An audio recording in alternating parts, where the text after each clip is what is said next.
My name is Lucy, and at 30 years old, my sister stole my child's name, kidnapped him, and cut me off from the family. But the choice I made triggered a downfall she never saw coming. If you have ever felt betrayed by the people who should have been your biggest supporters, let me know where you are watching from. After my emergency C-section, I found my sister altered the baby's name while I was asleep. Not being able to do anything hurt most. Although I was the surrogate, she claimed to be the true mother and vowed to name the kid after me to commemorate my efforts. I died during labor and was resuscitated before C-section. I had enough issues before that to permanently harm my physique. I was glad to give my sister her dream kid. I was freed after 3 days without visits. I texted first whether the baby was okay and if I could be the godmother. I wanted nothing else. Sis will make it official when you visit, but not this weekend. Could be next. I asked to see Liam for 6 weeks. Finally, my sister Sophie texted, "Come to Mom's for Sunday dinner. We'll do the godmother ceremony." 3 p.m. My last $45 bought a silver rattle, and I practiced my godmother's speech in the mirror. Sunday morning, I woke up at 5 a.m., too thrilled to sleep, and spent 3 hours getting dressed, despite my abdomen hurting with every motion. I curled my hair for the first time since before the pregnancy and wore the only outfit that fit over my big tummy. I called Linda to inquire what dessert to bring because I'd bought ingredients for her favorite lemon bars while driving over, but her line was disconnected. Strange. Maybe she forgot to pay the bill again. I tried Sophie next and received an automatic ban notice. My chest clenched as I pulled over on the highway shoulder and phoned Richard, my cousins, and Aunt Vanessa while cars zipped by. Every number was banned or disconnected, like I'd been surgically plucked from the family tree. I arrived at Linda's house to see her cherished rose plants withering after 2 weeks without water. Furniture covered in white sheets was visible through the mail slot. I drove to Sophie's flat. The landlord remembered me from prior trips, and a young couple were visiting it.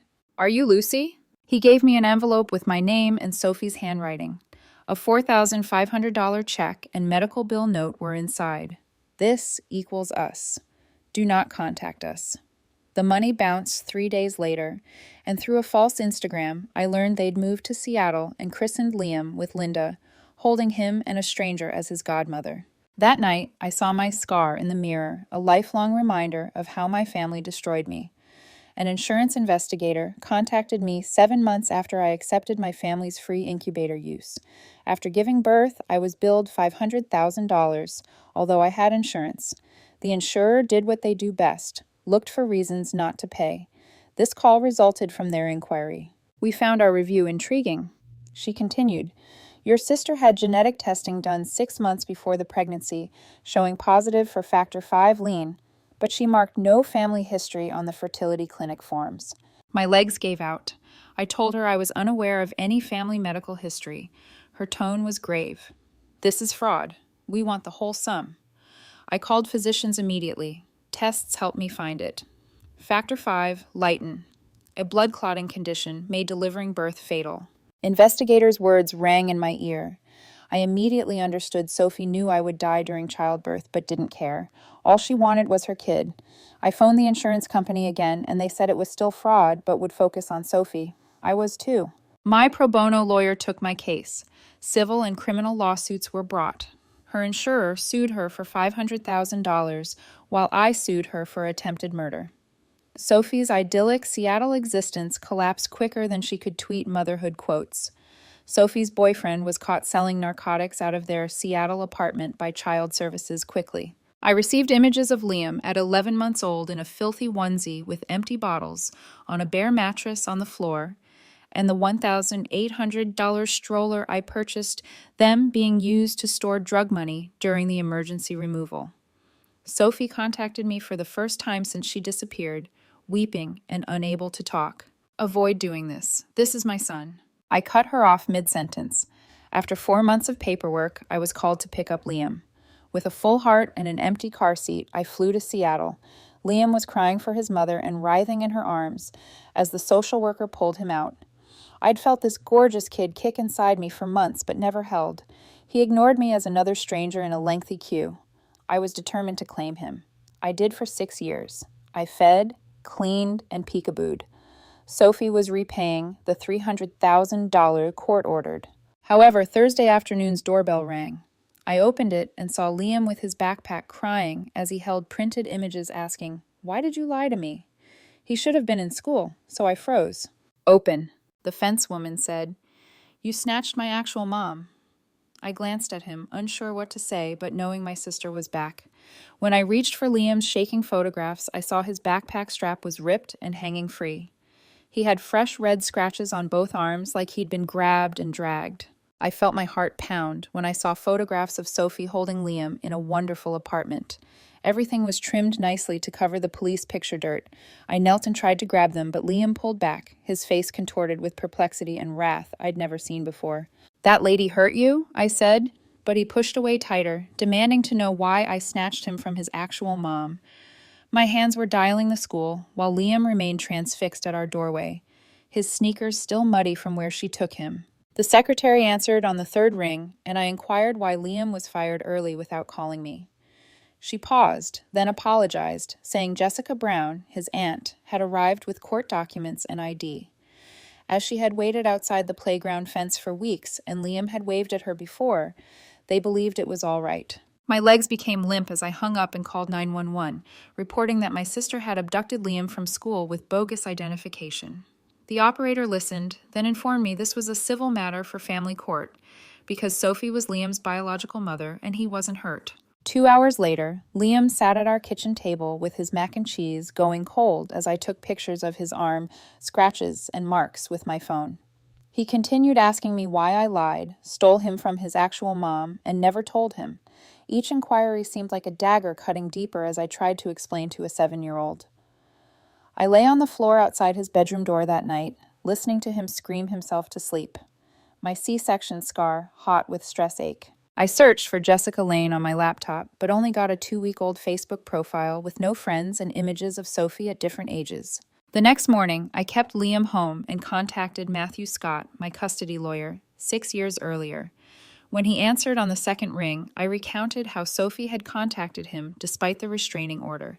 He arranged an emergency hearing, but cautioned it would take 2 weeks to see a judge. I examined Liam's school iPad after hanging up and found 3-week-old Mommy Sophie 2024 texts. The messages promised Disney trips, new toys, a huge house with a pool, and the truth about Aunt Lucy's harm to our family. He received daily texts from her that she loved and missed him during recess when teachers weren't looking. Liam told the doctor he fell at recess when I took him to his doctor's that afternoon to document his injuries. The doctor stared worriedly at me while writing down Liam's rapid behavioral changes and contradicting injury tales in his file. 3 days later, a silver Honda followed us to the grocery store, always 3 vehicles behind, no matter how I changed lanes. I took a strange route home through side streets I seldom visited, and the automobile followed every turn.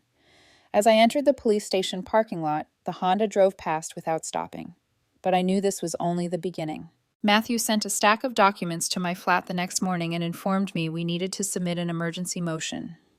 We traveled to the courthouse where I watched other families wait for their hearings as he filled out documents at the clerk's desk. The clerk reviewed our documents and said Judge Karen Mitchell had an opening in 10 days, but warned us that biological parent rights were complicated even with all our evidence. Liam's teacher phoned that afternoon, seeming apprehensive, and asked if I could meet. She stated, Liam told his classmates that his true mom was coming and refused to prepare a Mother's Day card since I wasn't his mother. The time frame is confusing me. Lucy nearly died carrying Sophie's kid. After months, Sophie lost Liam to Lucy. Since the school counselor wanted to see me the next morning, I hardly slept worrying about it. I saw Liam's paintings on the counselor's desk before she started talking. He drew 2 houses, a phony home with stick figures that looked like us, and a genuine home with a woman he'd never lived with. The counselor showed me additional drawings of Liam using his unsteady handwriting to write about my true family and returning home soon. She advised urgent therapy, but claimed the wait list was 6 weeks long and gave me childhood trauma leaflets I threw away. 2 days later, a FedEx truck arrived and the driver handed me a signature-required envelope. NY's Seattle legal firm sent a formal letter saying I'd won custody fraudulently and requesting Liam's immediate return. The letter indicated Sophie had finished recovery and remarried Michael Thompson, a rich businessman who could give Liam chances I couldn't. Because my hand shook, I dropped the papers, and Matthew discovered me on my kitchen floor 20 minutes later, attempting to pick them up. He took the letter and called while I felt trapped. 5 days before our hearing, Matthew phoned me at midnight after researching all night and finding no Michael Thompson in any database. But he found something else. Jessica Lane claimed to be Liam's aunt for months through court paperwork.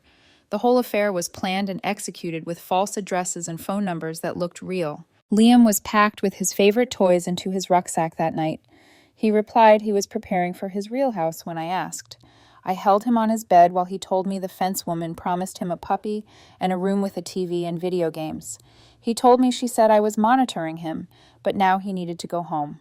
The next week at Liam's soccer practice, I noticed the silver Honda in the parking lot and observed a woman get out and chat to other parents.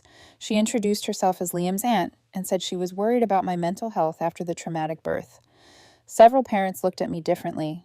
One mom moved her chair away from me, and another pushed her child away when he tried to talk to Liam. Matthew subpoenaed Sophie's treatment records and found she was released after 12 days for non-compliance. The prosperous businessman's spouse was Lucas Thomas, just freed from prison for fraud and identity theft. My reputation at Liam's school was already suffering even with this knowledge. 3 days later, Liam left during recess, and a teacher spotted him 2 blocks away, headed toward the silver Honda parked along his path. The principal called me in to say they were instituting a safety plan that needed me to take Liam to class every morning. She stared at me like I was the problem, while stating that Liam appeared puzzled about his living circumstances. I heard one father mention custody fights are horrible for kids as I walked him in. Dr. Sarah Collins, a court-appointed psychologist, evaluated Liam 2 days before our hearing and made me wait in the corridor. I heard Liam say he wanted to meet his actual family and that I terrified him through the door. He said prepared, inaccurate phrases, but Dr. Collins kept writing on her notepad.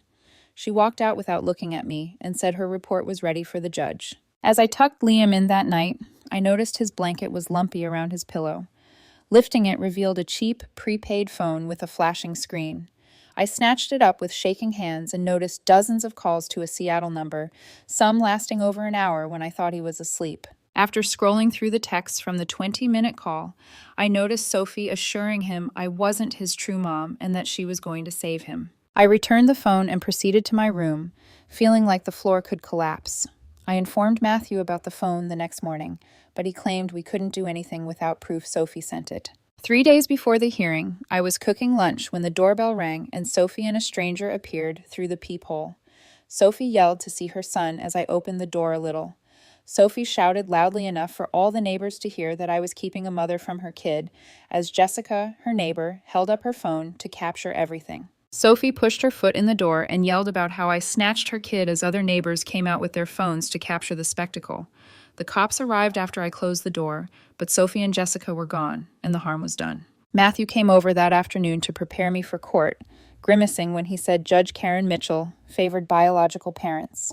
He informed me that Sophie's lawyer would portray me as manipulating my sister during a vulnerable period and that my traumatic birth medical records might make me appear crazy. Liam refused to leave his room the morning of the hearing. I begged him to get dressed outside his door as he yelled that he hated me and wanted his actual mom. Once I opened the door, he was sitting on his bed in his pajamas, crying. He resisted my hug and yelled the phrases Sophie taught him. The ride to the courthouse was quiet, save for Liam sniffling in the rear. Sophie looked radically different, in a modest dress suit with her hair tied back and light makeup in court. Her lawyer presented Michael, her husband, as she sat holding hands with a man in an expensive suit. Sophie sobbed gently as her lawyer presented her as a recovering mother, yearning to reunite with her stolen kid, and displayed images of her lovely nursery in their new house. Sophie's lawyer spoke about the mother-child link, and Judge Karen nodded with pity. Karen kept interrupting my lawyer to inquire about my medical concerns and whether I could physically care for an active child as he explained the abandonment and fraud. Karen ordered a thorough custody evaluation over 60 days and supervised visitation commencing immediately after 2 hours of testimony. When Liam heard he'd see Sophie twice a week for 2 hours at a neutral place, his face brightened up, and I felt another piece of my heart break. I sat in my car outside the visiting center 3 days later, listening to Liam and Sophie giggle through the window. He hadn't spoken in weeks, and it stung more than expected. After the appointment, the supervisor wrote on her clipboard how comfortable Liam was with his biological mother. Matthew informed me that evening of his investigation into Michael's history. He found Michael was Sophie's ex-dealer, Lucas Thomas, her lover, and their marriage certificate was not authentic. The court wouldn't accept forgery evidence without proof, and Matthew's investigator needed more time. Liam returned home with a luxury blazer and a bag of pricey toys. After the third visitation, he informed me Mommy Sophie said he didn't have to obey my rules since things would change shortly. I told him to complete his schoolwork, but he tossed his new tablet at the wall and stated his real mom didn't force youngsters to do it. The next day, Dr. Sarah Collins requested my presence for her second examination. Liam sat across from us, repeating lines about feeling uncomfortable and confused with me as Dr. Collins typed pages of notes. He wanted to be with his true family and was afraid I would harm him as I wounded his mom. Everything was given well, and I could see Dr. Collins believed it. Following the exam, I drove Liam home silently while he gazed out the window, ignoring me. I found something stomach-churning when cleaning his room that night. Under his bed was a Seattle school brochure with Sophie's handwritten letter, "Your new school, sweetie," and a brand new uniform with tags from 3 weeks earlier. The outfit was embroidered with Liam's name everywhere. I gave Matthew images of everything, and he phoned me within minutes, arguing this was a breach of the custody arrangement since she couldn't enroll him anywhere without court authorization. Liam's principal called while I was preparing breakfast the next morning to request my early arrival. When I arrived, she showed me surveillance tape from the day before of a lady trying to pick up Liam, claiming to be his legal guardian with documents. Liam painting those photos makes me question how long someone has been talking to him about having a genuine home somewhere. The woman left after 20 minutes of arguing with the front desk workers. She asked for Liam by his teacher's name and recognized his classroom, which worried me most. The principal stated Jessica Lane presented proper paperwork, but something seemed odd, so they wouldn't release Liam. She was the same woman from the park who talked to Liam, so I recognized her from the tape despite the sunglasses and hair color. Matthew filed an emergency motion concerning the attempted pickup and fake enrollment paperwork. In court, Sophie's lawyer, Michael, said it was a misunderstanding and that I was neurotic and trying to separate Liam from his actual mother. The judge cautioned us against making harsh charges without evidence and indicated she wouldn't allow additional courtroom theater. Liam was screaming and shivering when I brought him up from visitation 2 days later. After getting in the car, he screamed at me, demanding why I killed his grandmother. He stated, "Sophie told him I wouldn't let Grandma see him before she died, which made her so unhappy she had a heart attack, and it was my responsibility." I attempted to tell Liam my mom was alive and living in Florida, but he called me a liar and a murderer and loathed me. My mom relocated to Florida, but she was well, and I'd just talked to her the week before. Liam wouldn't believe me, even when I attempted to call her in the car. That week, Liam seldom spoke to me and spent much of his time in his room. I wasn't expecting what I found when I changed his linens. I was chilled by his dozens of sketches under his bed. Pictures of me with devil horns, crimson eyes, and a knife were titled "The Liar" and "Evil Lucy." Sophie had angel wings and a halo in every photo with titles like "My True Mom" and "The Good One." Some drawings represented me in a cage or behind bars, while others showed him, Sophie, and Lucas in a huge mansion with a dog and a pool. I took photographs of everything but felt helpless because his therapist session was a month away, and the court evaluator would likely conclude he was expressing his thoughts via art. Mrs. Thompson, my neighbor, knocked on my door the next day to inquire whether I was okay after receiving strange phone calls. An alleged social worker phoned her 3 times to ask about my work and home hours, and whether I ever looked unstable or furious around Liam.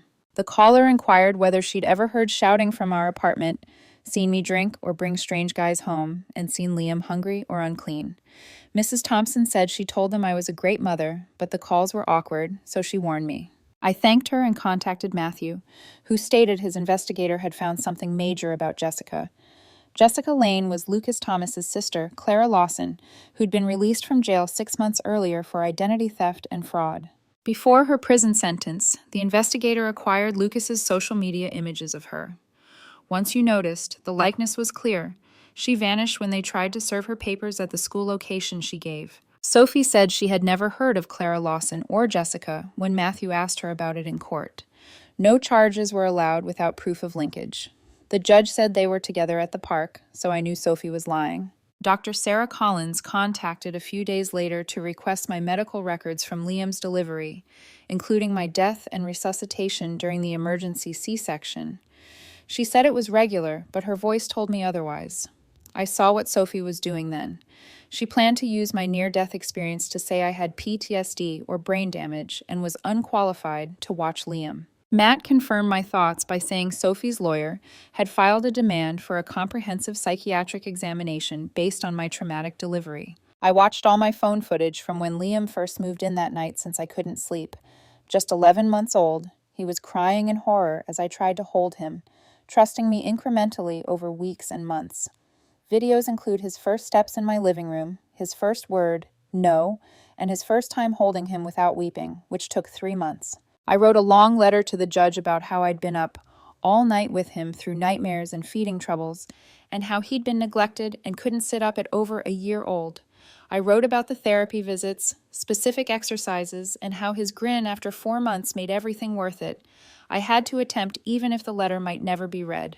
The next week at the visitation exchange, Lucas was beside Sophie's car and was swift to approach me as I walked Liam.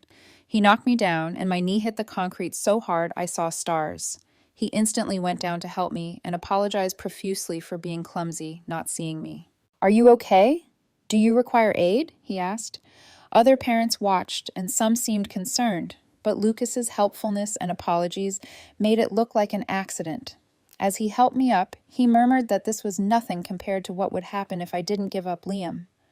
My legs trembled all the way to the car, where I waited 20 minutes to go home. 6 days later, Matthew brought me into his office and showed me a little USB disk that had been left under his door that morning. He connected it into his laptop, and Sophie's voice was plain as day, advising Liam what to say to Dr. Collins, offering him a new bike if he stated he was terrified of me, and a vacation to Disneyland if he sobbed. Matthew shook his head and said we couldn't use it in court without demonstrating who filmed it and how. Fortunately, we understood what we were dealing with. That week, Liam wet the bed every night for the first time since he was 3. When I attempted to soothe him after hearing him cry my name in his sleep, he'd push me away and scream that I wasn't his true mom. Dr. Collins wrote in her notebook during Liam's second mishap during her weekly visit. She then inquired whether any home changes were generating stress. I wanted to shout that his mother was poisoning him against me, but I shrugged and changed his linens for the 3rd time that day. Liam came home from his supervised visit with Sophie 2 days later and asked me why I didn't die when he was born. His explanation, that Mommy Sophie told him God intended her to have him, but I was greedy and stayed alive even though I wasn't supposed to, that I took him from paradise, chilled me. He looked at me confused and wounded, like I was a monster who tricked death to take him from his actual mother. Matthew contacted me the next morning with a somber voice to say, Dr. Collins's preliminary assessment recommended reunion with Sophie's birth mother due to Liam's clear desire and Sophie's miraculous recovery. We both understood the final report would be presented in 2 weeks and likely decide the judge's decision, even if we didn't say so. I saw Jessica again during Liam's soccer game the following Saturday. The man with a professional camera identified himself as a documentary filmmaker interested in child custody battles. They filmed me without asking and asked other parents if they'd observed any alarming behavior from me, whether Liam appeared happy or if they'd witnessed abuse or neglect. I felt caged by the narrative as some parents answered their questions sideways. Most parents left uneasy. Matthew's investigator found Clara, Sophie's Seattle neighbor, who had images from 6 months ago showing the apartment building with a condemned notice and police tape, not the years Sophie said she was clean. Claire was afraid to testify, since she'd seen Lucas's buddies arrive and go at all hours and understood their power. She provided us copies of the images and her contact data in case she changed her mind. The following supervised visit was the hardest because Liam told me he didn't want to return home and that Sophie promised the awful judge would see the truth and let him live with her forever. I hugged him farewell as usual, but he shouted, "Don't touch me!" loud enough that everyone in the visiting facility stared, and the supervisor started filing her report. 3 days later, the school administrator called to inform me Liam was showing his classmates soccer practice injuries and telling them I struck him was harsh and scary and that he wanted to live with his true mom. The principal had to report it to Child Protective Services, who would promptly investigate, adding another layer of scrutiny. What causes someone to teach a 5-year-old such grim death jokes? Liam's question about Lucy's delayed death. That's a lot for a child to handle. I saw a therapist for the first time since having Liam because I needed someone to chronicle my mental condition before Sophie warped it. In the beige office, I cried for 40 minutes about losing the kid I'd reared for 6 years. Having given up my body and family to have him, he was taken away by the same person who left me to die. My therapist stated that I was grieving appropriately in a very tough circumstance, but we both understood it may lead to emotional instability. 2 mornings later, a CPS inspector with a clipboard arrived at 7 a.m. to inspect Liam's living circumstances. She went directly to his tornado-damaged room. I had instructed him to tidy up an hour earlier, and he had thrown every toy on the floor and screamed because his real mom never made him clean. Liam agreed as the investigator took images of the clutter and asked whether this was how his room typically looked. He said, "I never helped him clean," and got upset when he asked. Too perfect timing, too organized. Sophie must have known when to cause Liam's outburst to match with the probe. Matthew contacted me 2 days later while I scrubbed Liam's handprints from the kitchen wall. His private investigator's findings on Lucas were delivered with a tense voice: assault and possession arrests in the previous 6 months. Both accusations were withdrawn on technicalities, something regarding witness concerns and poor search techniques. Our toughest problem was that we couldn't utilize this material in court.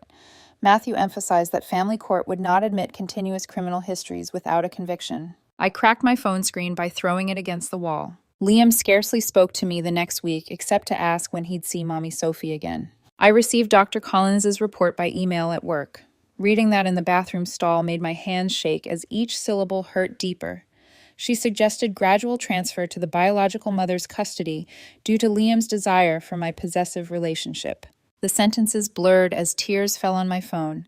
Poor connection, emotional codependency, and reunion resistance. She framed 6 years of love as a crime.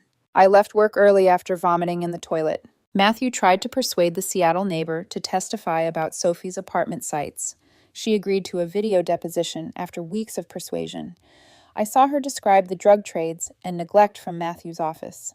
Then her phone rang during recording. When she returned on air, she said she was bewildered after becoming white. Nothing seemed unlawful to her. It may have been buddies visiting. Matthew closed his laptop, knowing Lucas had reached her, but having no proof. I discovered Liam at the kitchen table writing in his finest handwriting that night. It was hidden by his arm when I inquired, but I saw enough. "Dear Santa, I want my actual family for Christmas and Aunt Lucy to be happy when I go." The wonderful kid I reared remained, even as my heart broke. I cried into my pillow in my room till I couldn't breathe. Sophie's lawyer filed an emergency motion 3 days later. The press said I was psychologically deteriorating and Liam was in danger. They sent images from the documentary filmmaker of me, fatigued during Liam's soccer practice, with dirty hair and bags under my eyes. Karen arranged an emergency hearing 48 hours later. Liam looked guilty, as I spent 2 days attempting to appear put together. A tiny courtroom smelled like stale coffee and desperation for the emergency hearing. Nathan displayed Lucas's arrest records and booking images. Sophie's lawyer instantly rose, stating, Lucas wasn't seeking custody, making it irrelevant. Sophie sought custody alone. Lucas was her boyfriend. Karen looked agitated, scratching her temples as she advised both parties to prioritize Liam's interests over mudslinging. She beckoned Liam into her private room. He passed me without looking up, his little shoulders tense. I imagined his falsehoods for 20 minutes, which seemed like 20 hours. When the door opened, Liam stared at the floor as Karen declared her choice.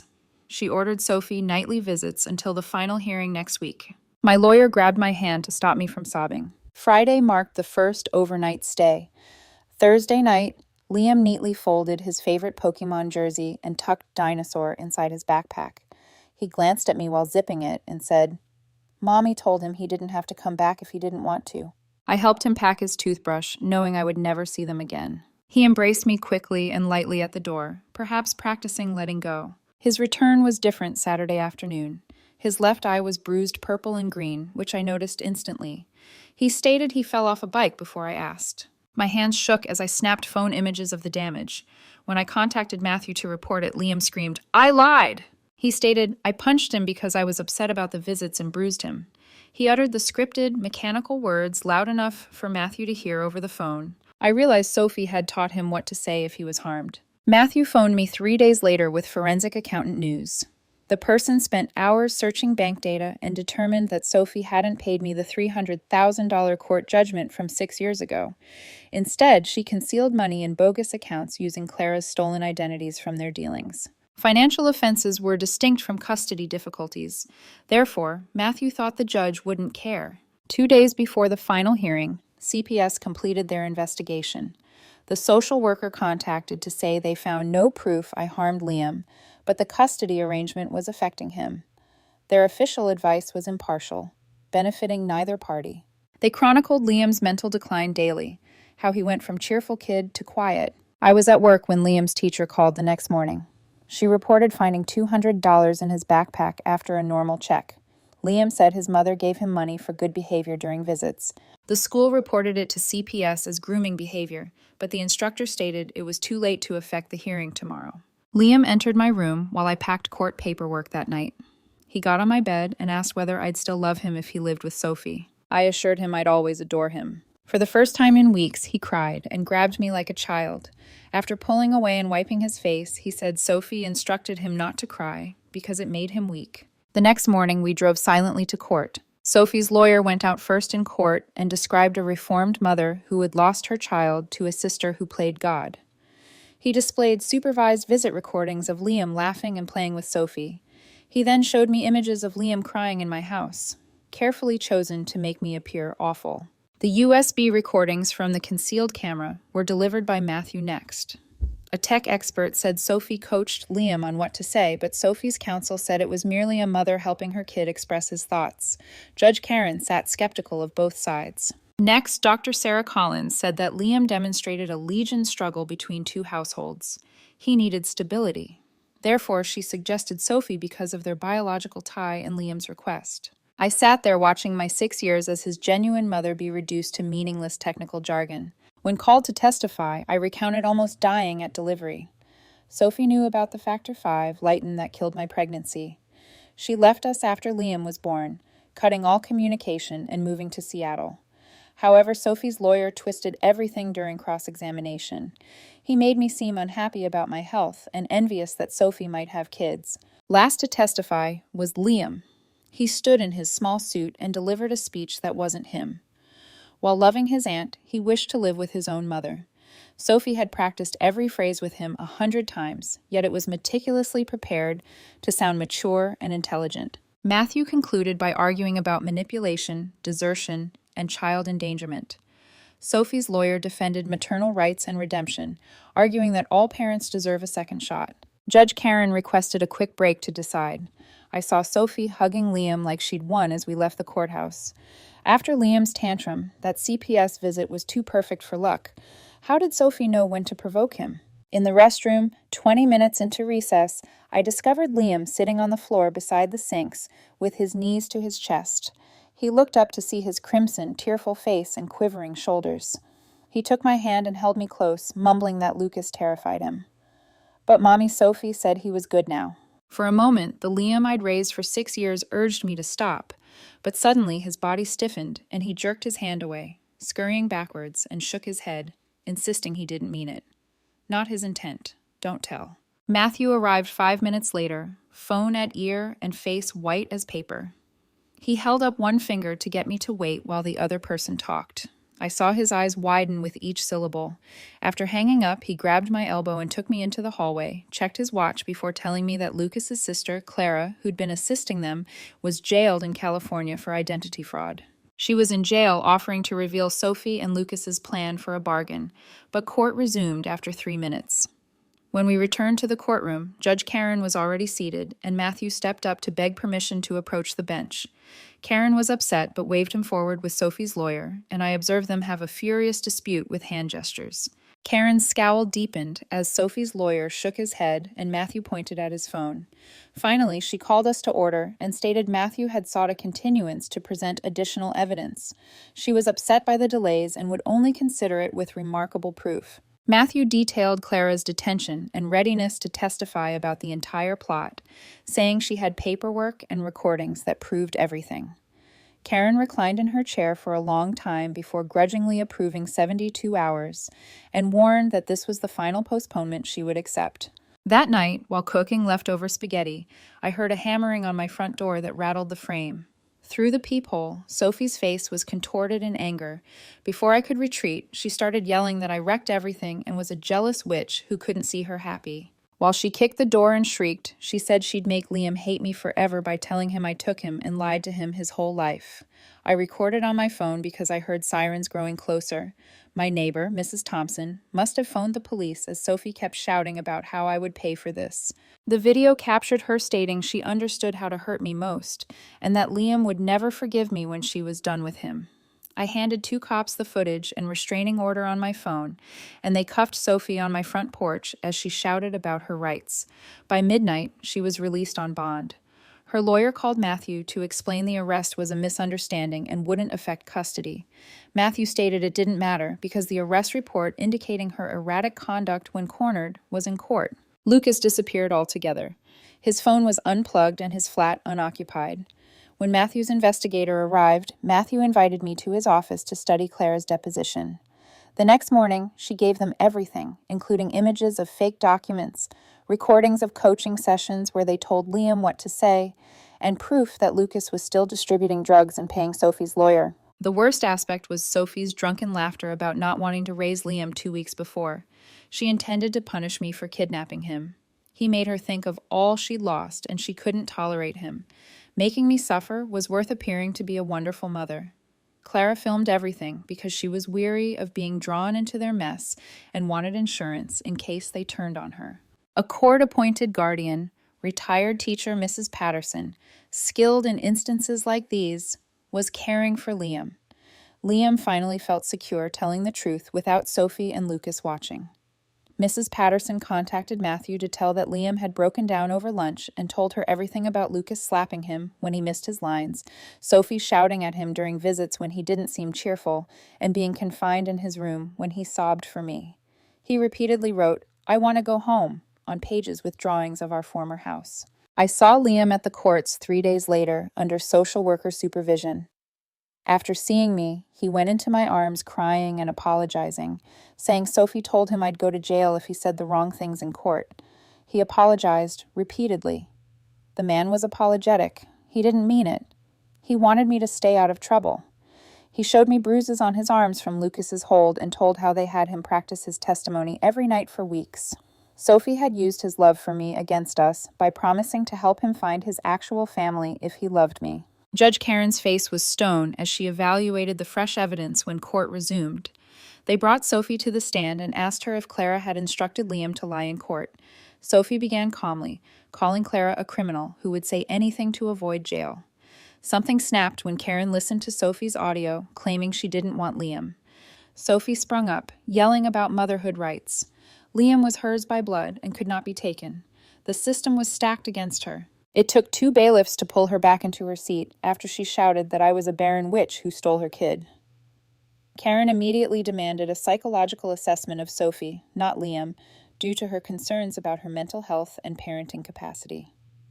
After 3 hours with Sophie, the court psychiatrist diagnosed her with narcissistic personality disorder with antisocial traits and advised against unsupervised contact with Liam, owing to the potential of emotional manipulation and psychological injury.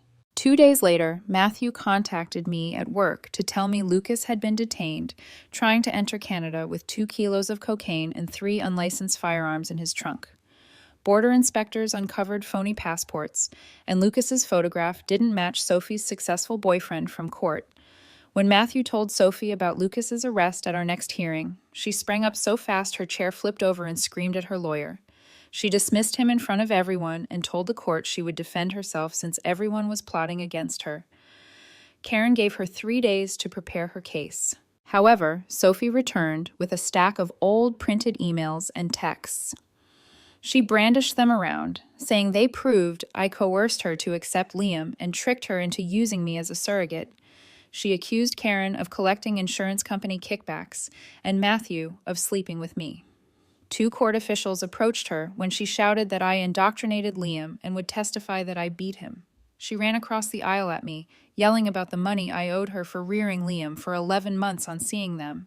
When the cops seized her arms, she kept kicking and spitting until they had to take her out while she yelled, "We'll pay." Sophie was handcuffed at the defendant's table an hour after Karen sought a recess. The judge quickly awarded me full permanent custody with no Sophie visits. Her permanent restraining order forbade Sophie from approaching Liam or me within 500 feet. I was surprised when she did anything. Karen faced the prosecutor in the gallery and announced she was sending Sophie's case for criminal prosecution for child endangerment, fraud, and witness tampering. Sophie gazed at the table as the judge said that Liam would be given to my care immediately, and any effort to contact him would result in arrest. A week later, Liam returned, permanently. But this wasn't the youngster taken 3 months ago. He continued asking Sophie to come rescue him if she still loved him, and if he was horrible and she left. His dreams woke him up screaming every night. During the day, he followed me around like he might disappear. We started seeing a parental alienation specialized child therapist twice a week. I couldn't find Liam after grocery shopping one afternoon until I heard a disturbance from his closet. He made a fort inside with every blanket and pillow he could find. I found him in the center with a flashlight and his beloved plush elephant when I opened the door. He glanced up at me and murmured that no one could find him in there, that he was secure. I took Christmas lights from the garage and helped him thread them in the fort instead of talking him out. How did Liam know to design that closet-safe space? Was it something he learned at Sophie's when things became scary? His other plush animals were brought one by one and placed around his secure sanctuary as guards. We sat in that closet fort for 3 hours without discussing Sophie, court, or anything terrifying. Reading comics by Christmas light with the world outside far away. Sophie's insurer sued for the whole $500,000 plus $150,000 in damages and legal expenses. Sophie had no defense with Lucas in federal prison for 15 years, and Clara testifying about their apartment observations. Her public defender warned Matthew she faced 3 to 5 years in state jail for the criminal counts and a lifetime civil suit. The month passed, and Liam was making gradual treatment progress when Matthew called to tell me Sophie had tried something new. She had a new lawyer write Liam a letter alleging I was poisoning him against his actual mother, and that she would always love him despite the falsehoods. After Matthew intercepted it before it reached our mailbox, Liam saw the envelope when Matthew showed me why we needed to prosecute her with postal tampering. Liam's nightmares returned, and he soiled the bed for the first time in years that night. Terrified, Liam's therapist said in our next appointment that Sophie's warped mindset makes her hurt others. She explained in simple terms that love doesn't hurt or scare, and that Sophie's actions weren't Liam's responsibility. Liam stopped wondering when Sophie was coming back, because he saw the difference between true love and what Sophie had done to him. Sophie kept hurting us from jail, and I discovered she had been posting on arranged parent groups, claiming hundreds of others I had abducted her son. She accused me of bribing judges and manipulating DNA testing to take Liam and of corrupting the family court system. The postings were disseminated in echo chambers where other parents who lost custody supported her. I started receiving anonymous letters calling me a baby thief and threatening to disclose my crimes. Matthew reported each one to the police and told me they were just angry online users who didn't know the truth. Sophie had her criminal trial via video connection from county jail 2 months after the custody trial. She was charged with child endangerment, fraud, witness tampering, and assault for attacking me in court. The prosecution detailed Lucas's drug selling, Liam's living circumstances, and the bogus genetic testing documents. After a guilty judgment, the court sentenced her to 5 years in state jail with no contact with Liam until he reached 18. I watched on my laptop at home while Liam was in school. When the judge read the punishment, I was exhausted, not vindicated. After Liam arrived home from school that afternoon, I informed him Sophie was going to prison for 5 years and saw his face go through 10 emotions before he nodded and walked to his room. Next week, his therapist said Liam had wanted to write Sophie a note, not to send, but to write his sentiments. After, he was quieter than normal and had a folded piece of paper, which he discarded in the garbage at home without showing me. 2 days later, I found him in the backyard with a shovel drilling fence line holes. When I inquired what he was doing, he stated he wanted to plant something ours. After driving to the garden center, he named tomato plants, sunflowers, and a lemon tree as we planted them, carefully patting earth around the roots. He used this old watering can from the garage to water them every morning before school, inspecting for fresh growth like it was the most essential task. A few weeks later, his teacher called to tell me Liam had stopped talking about his actual mom during sharing time and was talking about his plants and supper. Change occurred slowly over months. When he needed homework help, he called me Lucy, then Aunt Lucy, then Mom. We both tried to ignore it. State check for $12,000 came. Sophie's first asset seizure payout. I opened Liam's college account that day. 6 months after the experiment, I woke up to smoke detectors ringing and discovered Liam flipping rubber eggs and toasting bread. A green marker-written construction paper card for Mom on a tray. His end-of-year report came home with good grades and a note from his teacher stating he'd spoken up for a first grader being bullied instead of using his fists. He asked if we could drive past the hospital where he was born over summer vacation, and we ate ice cream in the parking lot while he glanced at the building and said, "Thank you for not dying, Mom." His voice was so soft, I almost missed it. I met Mrs. Patterson in the grocery store buying cat food, and she hugged me tight, telling me the neighborhood was watching us. Not all family is blood. People with casseroles and offers to watch your child are sometimes it. Liam entered 3rd grade with confidence, writing my name on every form without prompting. In their family tree project, he wrote, "Don't need one. My mom is enough." I cried in my car after pickup. His 9th birthday was a gorgeous October Saturday. We had school kids and close neighbors in the backyard. Everyone sang when Liam blew out candles on my uneven box mix cake. After closing his eyes, he claimed he wanted things to stay the same, seeing our dirty, noisy, flawed existence filled with people who loved us. I understood Sophie would never grasp what we built, founded on honesty, sacrifice, and showing up every day, even when it was hard. This family was not stolen or coerced. Even though we were afraid and didn't know what we were doing, Liam's garden was higher than him and full of winter canned tomatoes. I knew all we'd lost had led us to the right place.